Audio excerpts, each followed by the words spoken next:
그 남자는 분명 공항에 있었습니다. 수많은 사람들 사이를 걸었고 그 모습은 카메라에도 선명하게 찍혔습니다. 독일로 돌아가기 위해 혼자 출국장을 향하고 있었습니다. 귀, 통증 때문에 그는 공항 의무실로 들어갔습니다. 의사와 짧은 대화를 나눴고 잠시 진료를 기다리고 있었습니다. 그때 의무실 문이 열립니다. 낯선 남자 한 명이 안으로 들어왔습니다. 그리고 바로 그 순간 라르스 미탄크는 갑자기 공포에 질린 듯 자리에서 벌떡 일어납니다. 짐도 두고 휴대전화도 남긴 채 그는 공항 밖으로 미친 듯이 뛰어가기 시작합니다. 직원들도 승객들도 그를 바라봤습니다. 하지만 누구도 그를 막지 못했습니다. 그는 철조망을 넘었고 끝없이 펼쳐진 해바라기 밭 속으로 사라졌습니다.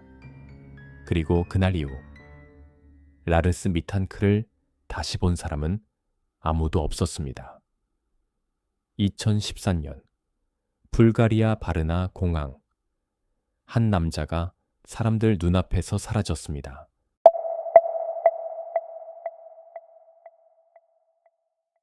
라르스 미탄크는 독일 출신의 젊은 남성이었습니다. 가족이 있었고 친구들이 있었고 특별한 문제 없이 살아가던 평범한 사람으로 알려져 있었습니다.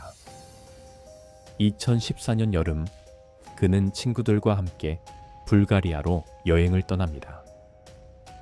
불가리아의 해변 도시는 당시 유럽 젊은 여행객들에게 인기가 많았습니다. 따뜻한 햇빛, 푸른 바다, 저렴한 물가, 밤늦게까지 이어지는 술집과 클럽, 적은 비용으로도 강렬한 여름을 즐길 수 있는 곳이었습니다.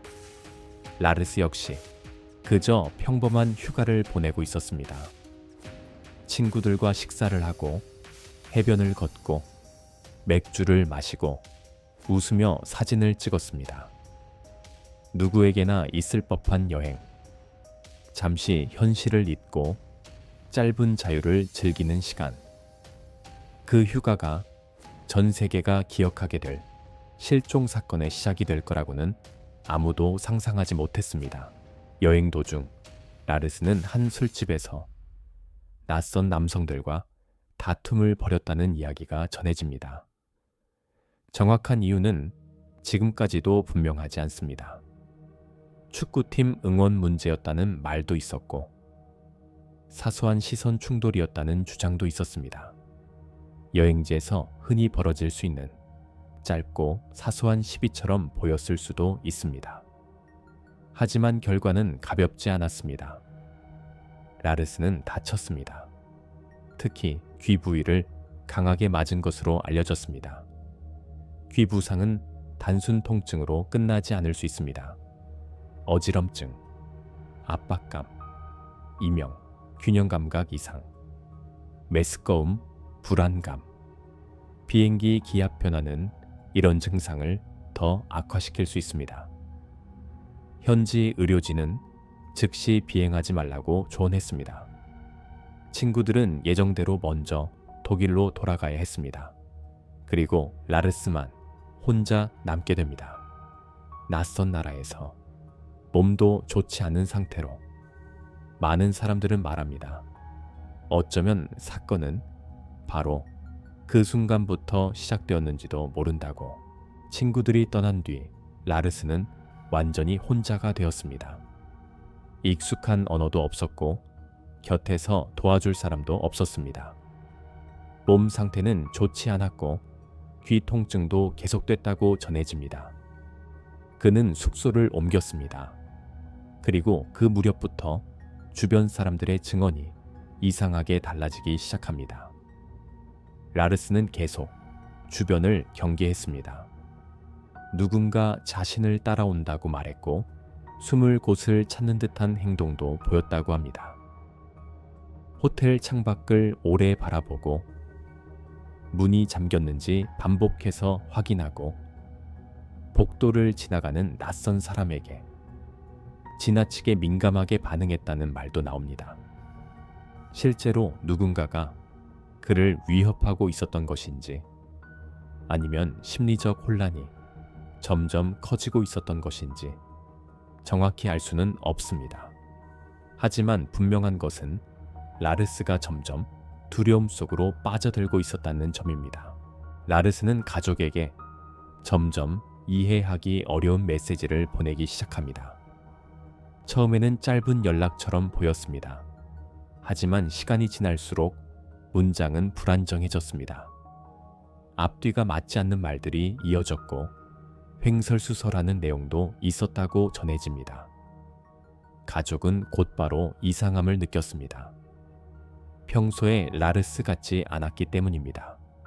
그리고 실제로 자주 언급되는 메시지 중 하나는 이런 내용이었습니다. 어머니, 세팔로신 500이라는 약이 뭐예요? 그는 이미 처방받아 복용하고 있던 약의 이름을 갑자기 다시 확인하려 했습니다. 왜 약 이름을 물었을까? 왜 하필 그 순간 약에 대해 강한 불안을 느낀 걸까? 세팔로신은 널리 사용되는 항생제 계열 약물입니다. 대부분의 사람에게는 문제없이 처방됩니다.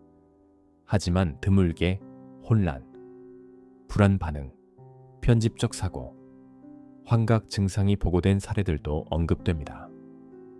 물론 모든 사람에게 나타나는 부작용은 아닙니다. 확정적으로 단정할 수도 없습니다. 하지만 사람들은 지금도 묻습니다. 이미 불안정했던 라르스의 상태를, 그 약이 상태를 더 악화시킨 것은 아닐까? 그리고 또 다른 메시지에서는 더 직접적인 공포가 등장합니다. 남자 4명이 나를 쫓고 있어요. 가족은 큰 충격을 받았습니다. 그 말이 사실이라면 라르스는 실제 위험 속에 있었던 것입니다. 하지만 사실이 아니라면 그는 극심한 공포 속에서 누군가에게 쫓기고 있다고 믿고 있었던 것입니다. 가족은 독일에 있었습니다. 수천 킬로미터 떨어진 곳에서 메시지 몇 줄만 받아볼 수 있었습니다. 당장 달려갈 수도 없었고 상황을 직접 확인할 수도 없었습니다. 그들이 할 수 있는 일은 라르스를 진정시키는 것 뿐이었습니다. 괜찮다. 곧 집으로 돌아오면 된다. 비행기만 타면 끝난다. 하지만 라르스의 불안은 점점 커져갔습니다. 그리고 결국 그는 귀국을 위해 공항으로 향하게 됩니다. 가족은 안도했을 것입니다. 이제 끝난다고, 이제 돌아온다고. 하지만 진짜 사건은 그날 공항에서 시작됩니다. 2014년 7월 8일, 라르스 미탄크는 불가리아 바르나 공항으로 향합니다. 마침내 독일로 돌아가는 날이었습니다. 가족 역시 안도하고 있었을 것입니다. 이번 비행기만 타면 끝이다. 낯선 나라에서 겪은 불안도, 며칠 동안 이어진 공포도 집으로 돌아가면 조금씩 진정될 수 있을 거라 믿었을 것입니다. 공항, CCTV. 속 라르스는 겉보기에는 크게 이상해 보이지 않았습니다. 혼자 걸었고 짐도 들고 있었고 출국을 준비하는 평범한 승객처럼 보였습니다. 하지만 영상을 자세히 보면 그의 움직임은 묘하게 불안합니다. 계속 뒤를 돌아봅니다. 복도 끝을 오래 바라봅니다. 잠시 멈췄다가 다시 걷습니다. 주변 사람들을 스쳐 지나가면서도 계속 시선을 돌립니다.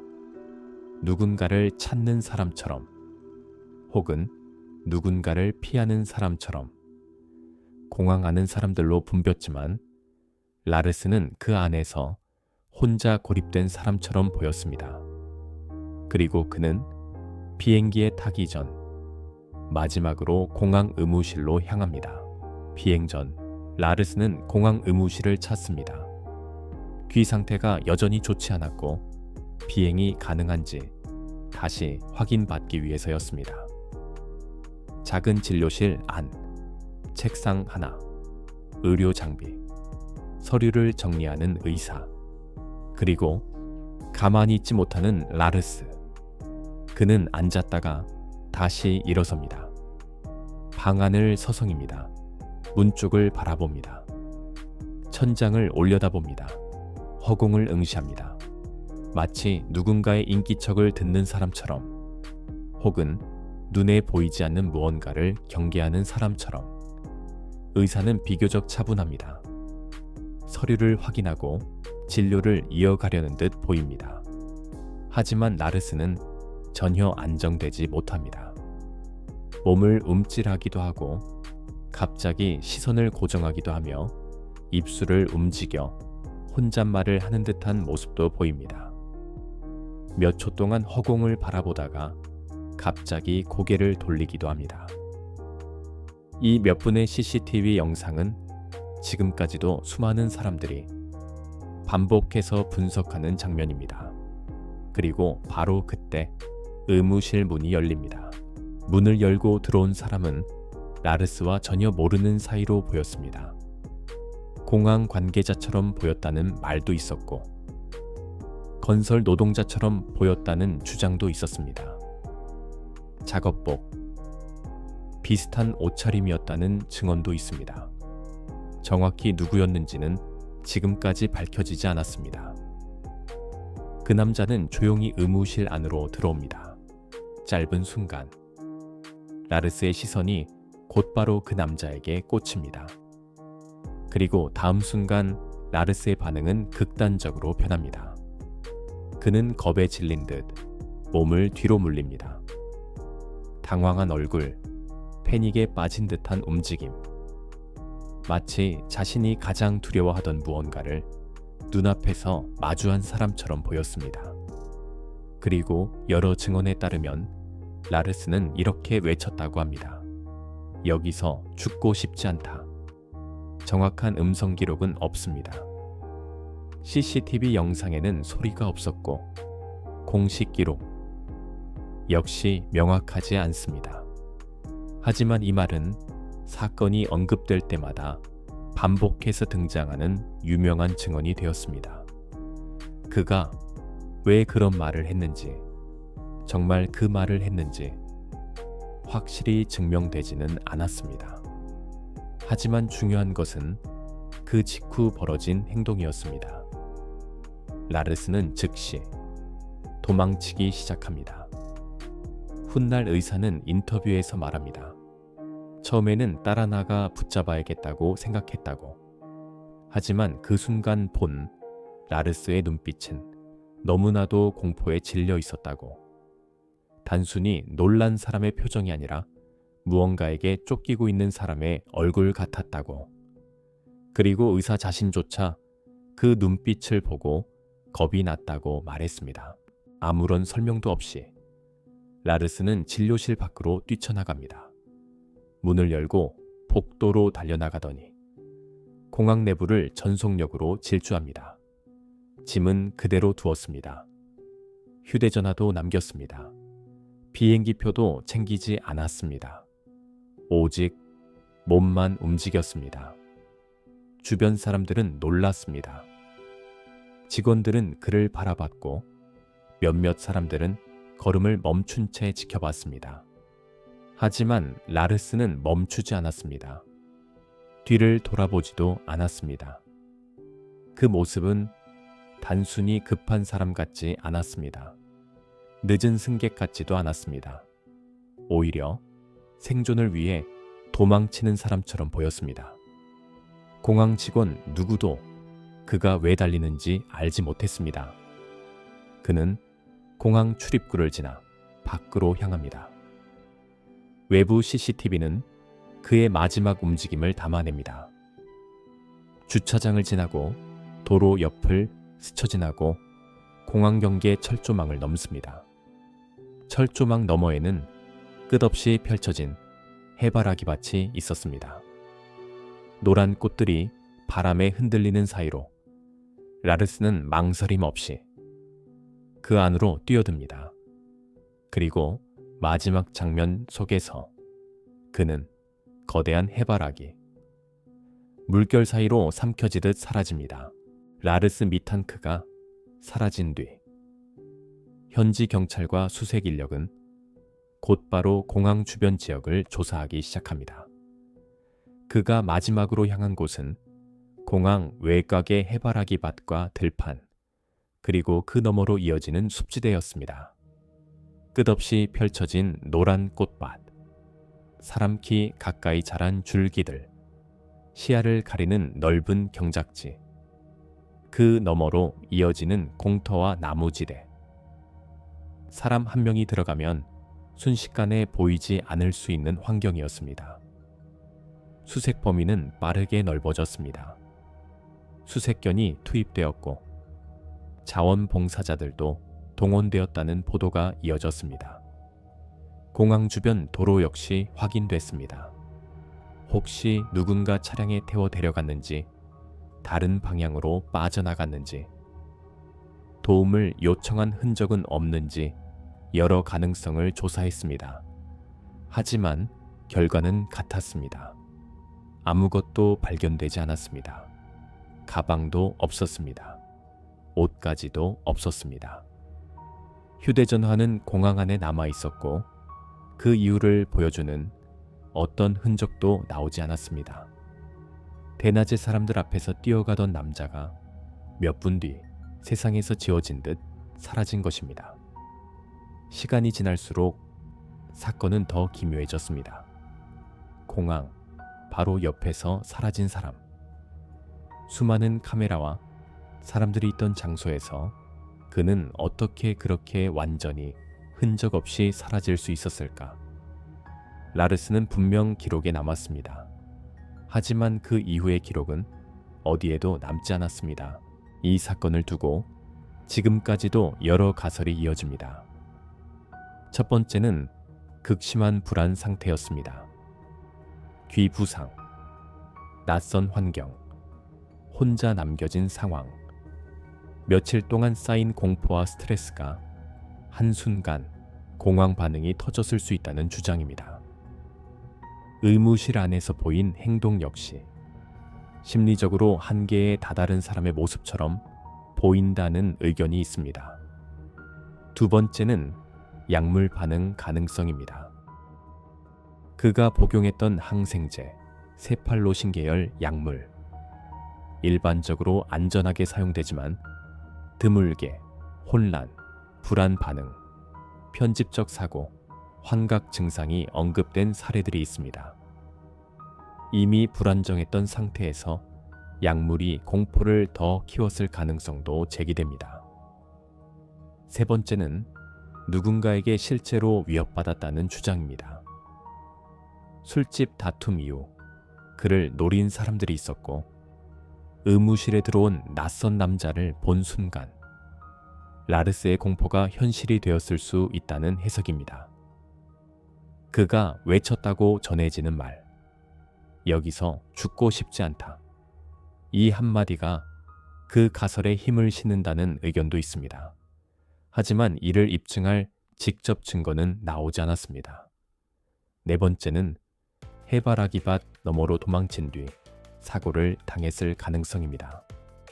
탈진, 부상, 방향 감각 상실, 혹은 발견되지 못한 채 어딘가에 쓰러졌을 가능성입니다.